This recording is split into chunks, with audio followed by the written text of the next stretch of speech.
Welcome back to Chaitra life style gallery. ನಮ್ಮ ಮನೆಯಲ್ಲಿ ವರಮಹಾಲಕ್ಷ್ಮಿ ವ್ರತನ ಸಿಂಪಲಾಗಿ ಹೇಗೆ ಮಾಡ್ತೀವಿ ಅಂತ ಈ ವಿಡಿಯೋದಲ್ಲಿ ತೋರಿಸ್ಕೊಡ್ತೀನಿ.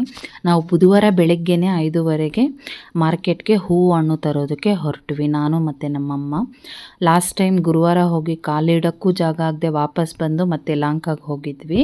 ಹೂಗಳು ನೋಡೋಕ್ಕೆ ಎಷ್ಟು ಕಲರ್ಫುಲ್ಲಾಗಿದೆ, ಬಟ್ ಹೂವಿನ ರೇಟ್ ಕೇಳೋಕ್ಕೆ ಹೋದರೆ ಗಗನ ಮುಟ್ಟೋಗಿರತ್ತೆ. ಹಾಗೂ ಹೀಗೂ ಹೇಗೋ ಕಷ್ಟಪಟ್ಟು ಆ ಜನಗಳ ಮಧ್ಯೆ ರಶ್ಶಲ್ಲಿ ನಾವು ತೊಗೊಂಡು ಹೊರಗಡೆ ಬಂದ್ವಿ. ಬಂದಾದಮೇಲಿಂದ ಇಲ್ಲಿ ಟ್ರಾಫಿಕಲ್ಲಿ ಸಿಕ್ಕಾಕೊಂಡ್ಬಿಟ್ವಿ. ಇಲ್ಲೇ 15 ಮಿನಿಟ್ಸ್ ಆಯಿತು ಮಾರ್ಕೆಟಿಂದ ನಾವು ಟೌನ್ ಹಾಲ್ ಮುಟ್ಟೋಷ್ಟೊತ್ತಿಗೆ. ತಂದಿರೋ ಐಟಮ್ ಎಲ್ಲ ಕರೆಕ್ಟಾಗಿದೆಯಾ, ಇನ್ನೇನಾದರೂ ಮಿಸ್ ಮಾಡಿದ್ದೀವ ಅಂತೆಲ್ಲ ಚೆಕ್ ಮಾಡಿಕೊಂಡು ಹೂಗಳನ್ನೆಲ್ಲ ತೆಗೆದು ಫ್ರಿಡ್ಜಲ್ಲಿ ಇಟ್ಕೊಂಡ್ವಿ. ಅದಾದಮೇಲಿಂದ ಮನೆಯಲ್ಲಿ ಕ್ಲೀನಿಂಗ್ ವರ್ಕ್ಸ್ ಎಲ್ಲನೂ ಮತ್ತು ಸ್ವಲ್ಪ ಪೆಂಡಿಂಗ್ ಇರೋದೆಲ್ಲ ಮುಗಿಸ್ಕೊಂಡ್ವಿ. ಗುರುವಾರ ಸಾಯಂಕಾಲದ ಮೇಲೆ ನಾವು ಬಾಗಿಲೆಲ್ಲ ಕ್ಲೀನ್ ಮಾಡ್ಕೊಂಡು ಅರಿಶಿನ ಕುಂಕುಮ ಇಟ್ಟು ದೇವ್ರ ಮನೆಯೂ ಕ್ಲೀನ್ ಮಾಡಿ ಅರಿಶಿನ ನೀರು ಹಾಕಿಬಿಟ್ಟು ದೇವ್ರ ಫೋಟೋ ಎಲ್ಲ ಒರೆಸಿ ಅದು ಎಲ್ಲ ದೇವ್ರ ಫೋಟೋಗಳಿಗೂ ಅರಿಶಿನ ಕುಂಕುಮ ಇಟ್ಟು ದೇವ್ರ ಕೂರಿಸೋ ಜಾಗಕ್ಕೆ ನಾವು ರಂಗೋಲಿ ಹಾಕ್ಕೊಳ್ತಾ ಇದ್ದೀನಿ. ನಾನು ಅಷ್ಟದಳ ರಂಗೋಲಿ ಹಾಕಿ ಅದ್ರ ಮೇಲೆ ಟೇಬಲೆಲ್ಲ ರೆಡಿ ಮಾಡಿ ಇಟ್ಟೆ. ಟೇಬಲೆಲ್ಲ ರೆಡಿ ಮಾಡ್ಕೊಂಡ್ಮೇಲೆ ನಾನು ತೆಂಗಿನಕಾಯಿ ತೊಗೊಂಡು ಕ್ಲೀನ್ ಮಾಡಿಬಿಟ್ಟು ಅರಿಶಿನ ಹಚ್ಚಿಟ್ಕೊಂಬಿಡೋಣ ಅಂದ್ಕೊಂಡೆ. ಯಾಕೆ ಅಂತ ಹೇಳಿದ್ರೆ ಒಣಗಕ್ಕೆ ಸ್ವಲ್ಪ ಟೈಮ್ ತೊಗೊಳುತ್ತೆ ಅದು. ಸೊ ನಾನಿಲ್ಲಿ 2 ತೆಂಗಿನಕಾಯಿ ತೊಗೊಂಡಿದ್ದೀನಿ. ಒಂದು ಲಕ್ಷ್ಮೀನ ಕೂರಿಸೋದು, ಇನ್ನೊಂದು ನಾವು ರೆಗ್ಯುಲರಾಗಿ ಕಳಶ ಇಡೋ ಅಂಥ ತೆಂಗಿನಕಾಯಿ. ಇದು ಮುಗಿಸ್ಕೊಂಡು ಬಾಗಿಲೆಲ್ಲ ಕ್ಲೀನ್ ಮಾಡಿಕೊಂಡು ಬಾಗಿಲಿಗೆ ಅರಿಶಿನ ಕುಂಕುಮ ಇಟ್ಟು ರಂಗೋಲಿ ಇಟ್ಕೊಂಡು ಬಂದೆ. ನಾವು ಹೇಗಿದ್ದರೂ ಗುರುವಾರ ಮಲ್ಕೊಳ್ಳೋದಿಲ್ಲ. ಸೊ ಅಷ್ಟೊತ್ತಿಗೆ ದೇವರಿಗೆ ಹಾರ ರೆಡಿ ಮಾಡ್ಕೊಳ್ಳೋಣ ಅಂಥೇಳಿ ನನ್ನ ತಂಗಿ ಹೂವು ಬೇಕಾಗಿರೋದೆಲ್ಲ ರೆಡಿ ಮಾಡಿ ಇಟ್ಕೊಂಡಿದ್ಲು. ಕಮಲ, ರೋಸು ಏನು ಬೇಕೋ ಅದಕ್ಕೆ ಹಾರ ಕಟ್ಟೋದಕ್ಕೆ ಅದೆಲ್ಲ ರೆಡಿ ಮಾಡಿ ಇಟ್ಕೊಂಡ್ಳು. ನೋಡಿ ದಿನ ಕಟ್ತಾ ಇದ್ದಾಳೆ ಹಾರಕ್ಕೆ. ಈ ಕಡೆ ಇವಳು ಹಾರ ರೆಡಿ ಮಾಡ್ಕೊಳ್ತಿದ್ದಾಳೆ ಅಂದ್ಬಿಟ್ಟು ನಾನು ದೇವ್ರಿಗೆ ಉಡಿಸೋ ಸೀರೆನ ನೆರಿಗೆ ಹಿಡ್ದು ಇಟ್ಕೊಬಿಡೋಣ, ಪ್ಲೀಟಿಂಗ್ ಎಲ್ಲ ಮಾಡಿ ಇಟ್ಕೊಂಡ್ರೆ ಕೂರಿಸುವಾಗ ಈಸಿ ಆಗಿಬಿಡುತ್ತೆ, ಲೇಟ್ ಆಗೋಲ್ಲ ಅಂತ ಹೇಳಿಬಿಟ್ಟು ಪ್ಲೀಟ್ ಮಾಡ್ಕೊಳ್ತಿದ್ದೀವಿ. ನಾವು ಎಷ್ಟು ಸಣ್ಣದಾಗಿ ನೆರಿಗೆ ಮಾಡ್ಕೊಳಕ್ಕಾಗುತ್ತೋ ಅಷ್ಟು ಸಣ್ಣದಾಗಿ ನೀವು ನೆರಿಗೆ ಮಾಡ್ಕೊಳ್ಳಿ. ಒಂದು 5ರಿಂದ 6 ನೆರಿಗೆ ಆದಮೇಲೆ ಒಂದು ಗುಂಡ್ಪಿನ ಸಹಾಯದಿಂದ ನೀವು ಪಿನ್ ಮಾಡ್ಕೊಳ್ಳಿ. ಪಿನ್ ಹಾಕಿದ್ರೆ ನಿಮಗೆ ಸೀರೆ ಹಾಳಾಗುತ್ತೆ, ಅದಕ್ಕೆ ನಾನು ಗುಂಡ್ಪಿನ್ ಹಾಕ್ತಿದ್ದೀನಿ. ಹಾಗಾದರೆ ನೀವು ಎಷ್ಟೇ ಅಲ್ಲಾಡಿಸಿದ್ರು ಕೈಯಿಂದ ಜಾರೋದ್ರೂ ಬಿದ್ದು ಹೋಗಲ್ಲ. ನೆಕ್ಸ್ಟ್ ಬಂಚು ಹಾಗೇ ರೆಡಿ ಮಾಡ್ಕೊಂಡು ಒಂದು 5ರಿಂದ 6 ಪ್ಲೀಟ್ ಮಾಡ್ಕೊಂಬಿಟ್ಟು ನೀವು ಗುಂಡು ಪಿನ್ ಹಾಕೋಬೋದು. ಇನ್ನೊಂದು ಪಿನ್ ಹಾಕುವಾಗ ಹಿಂದೆಗಡೆ ಇರುವಂಥ ಇನ್ನೊಂದು ನೆರಿಗೆನ ಸೇರಿಸ್ಕೊಂಡು ಗುಂಡು ಪಿನ್ ಹಾಕಿದ್ರೆ ಬಿದ್ದು ಹೋಗಲ್ಲ. ಅದೇ ಥರ ನಮಗೆ ಎಷ್ಟು ನೆರಿಗೆ ಸೀರೆ ಪೂರ್ತಿ ಬೇಕೋ ಅಷ್ಟು ನೆರಿಗೆ ಇಟ್ಕೋಬೇಕು. ಸೆರಗಿಗೆ ಸ್ವಲ್ಪ ಜಾಗ ಬಿಟ್ಕೊಂಡು ಮಿಕ್ಕಿದ್ದೆಲ್ಲ ನಾನು ಪ್ಲೀಟ್ ಮಾಡ್ಕೊಂಡಿದ್ದೀನಿ.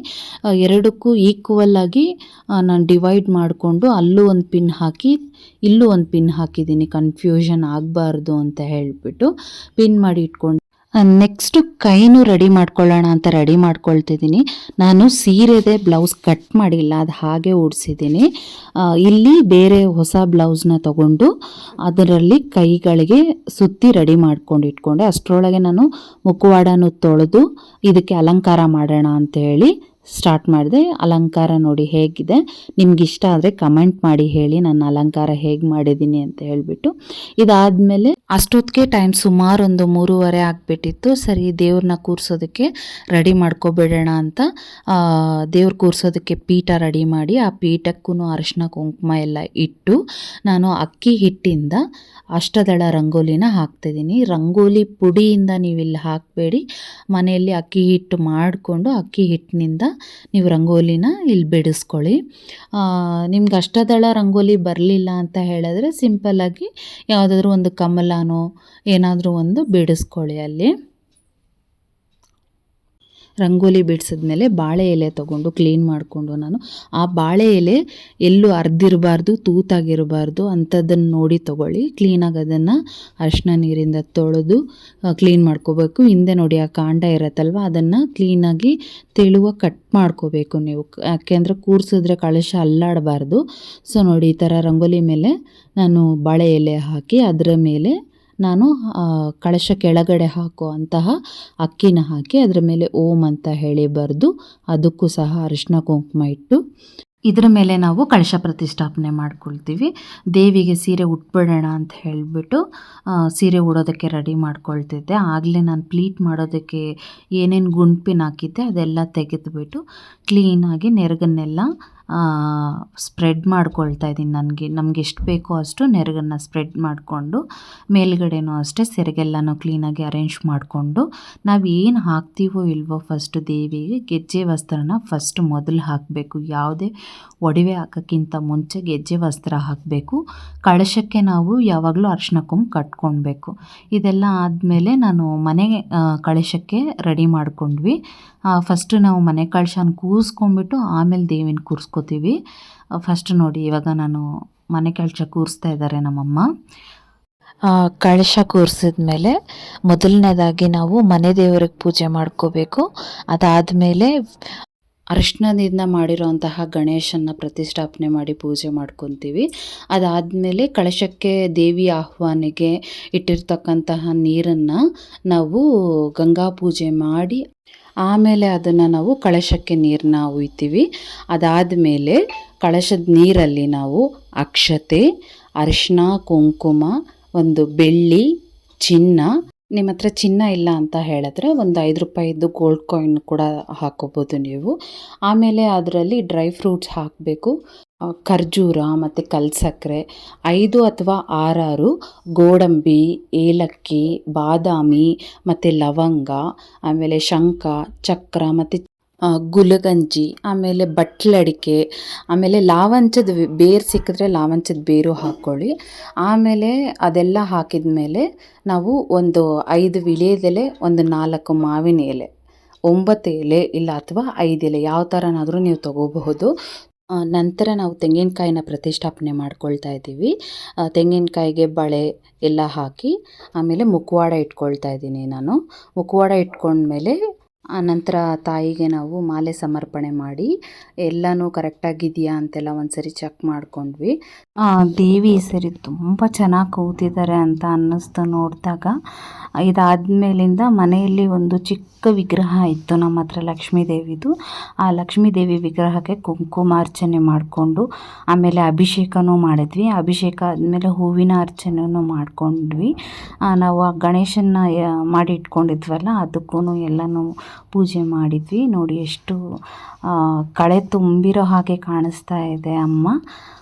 ನಾವು ಪೂಜೆನ ಬ್ರಹ್ಮ ಮುಹೂರ್ತದಲ್ಲೇ ಮಾಡ್ಕೊಂಡ್ವಿ. ಆ ಟೈಮಲ್ಲಿ ಮಳೆ ಬರ್ತಿರೋದ್ರಿಂದ ರಂಗೋಲಿ ಹಾಕಿರಲಿಲ್ಲ. ಸೊ ಹೊಸಲಲ್ಲಿ ಬಾಗಿಲಲ್ಲಿ ಹಾಕ್ಕೊಂಡಿರೋದ್ರಿಂದ ನಾವು ಮಳೆ ನಿಂತ ಮೇಲೆ ರಂಗೋಲಿ ಹಾಕ್ಕೊಂಡ್ವಿ.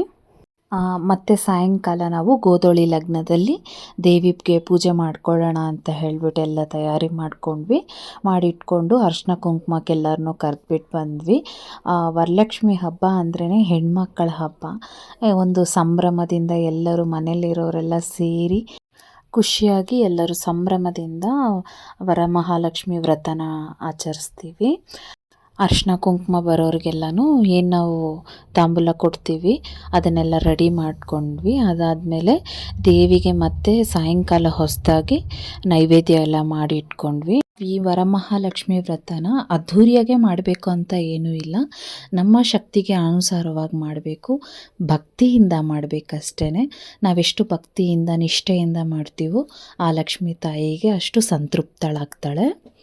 ದೇವ್ರಿಗೆ ನಾವು ಎಷ್ಟು ಚೆನ್ನಾಗಿ ಅಲಂಕಾರ ಮಾಡ್ತೀವೋ ಮನೇಲಿರುವಂತಹ ಹೆಣ್ಮಕ್ಳು ಸಹ ಹಾಗೆ ಅಲಂಕಾರ ಮಾಡ್ಕೋಬೇಕು.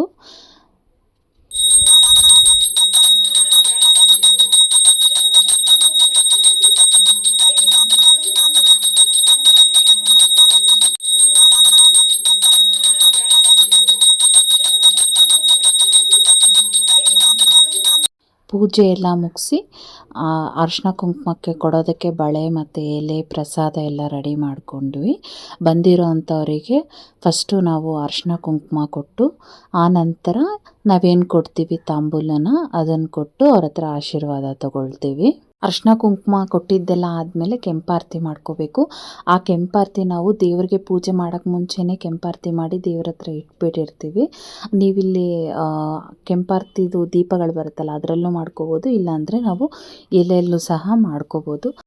ಲಕ್ಷ್ಮೀ ದೇವಿಗೆ ನಾವಿಷ್ಟು ಅಲಂಕಾರ ಮಾಡಿರ್ತೀವಲ್ವ, ಯಾರ ಕಣ್ಣು ದೇವಿಗೆ ತಾಕಬಾರ್ದು ಅಂತ ಹೇಳಿ ನಾವು ಕೆಂಪಾರತಿನ ಮಾಡಬೇಕು. ನಾವು 3ನೇ ದಿನಕ್ಕೆ ದೇವ್ರನ್ನ ಕದಲ್ಸಿದ್ವಿ. ಅಲ್ಲಿ ಮಡಿಲಕ್ಕಿಯಲ್ಲಿ ಏನೇನು ಇಟ್ಟಿದ್ದೀವಲ್ವ, ಆ ಮಡಿಲಕ್ಕಿಯಲ್ಲಿ ನಾವು ಇದು ಬಾಗಿನ ಸೆಟ್ ಬರುತ್ತಲ್ವಾ, ಮುಂಚೆ ಹೇಗೆ ಬರ್ತಿತ್ತು ಅಂದರೆ ಆ ಪ್ಲಾಸ್ಟಿಕ್ ಬಾಚಣಿಗೆ ಬದಲು ಈ ಥರ ಮರದ ಬಾಚಣಿಗೆ ಬರ್ತಿತ್ತು. ಕಳಶದ ಕೆಳಗಡೆ ಇರುವಂತಹ ಅಕ್ಕಿ ಜೊತೆಗೆ ದೇವ್ರ ಮುಖವಾಡನೂ ಇಟ್ಬಿಡಬೇಕು. ನಾವು ಪೊಂಗಲ್ ಮಾಡ್ಕೊಳ್ಳುವಾಗ ಅಕ್ಕಿನ ತಗೊಂಡು ಆ ಮುಖವಾಡನ ಒಂದು ಬಟ್ಟೆಯಲ್ಲಿ ಸುತ್ತಿ ಎತ್ತಿಡಬೇಕು.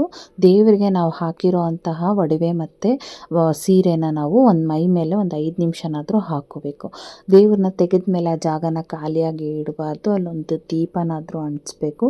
ದೇವ್ರು ಕೂರಿಸಿರೋ ಜಾಗದ ಕೆಳಗಡೆನೂ ಅಷ್ಟೇ ಒಂದು ರಂಗೋಲಿ ಹಾಕಿಬಿಟ್ಟು ಎಲೆ ಅಡಿಕೆ ಒಂದು ಹಣ್ಣು ಇಟ್ಬಿಟ್ಟು ಪೂಜೆ ಮಾಡ್ಕೋಬೇಕು. ನಿಮಗೆ ಈ ವಿಡಿಯೋ ಎಲ್ಲರಿಗೂ ಇಷ್ಟ ಆಗಿದೆ ಅಂದ್ಕೊತೀನಿ. Thanks for watching.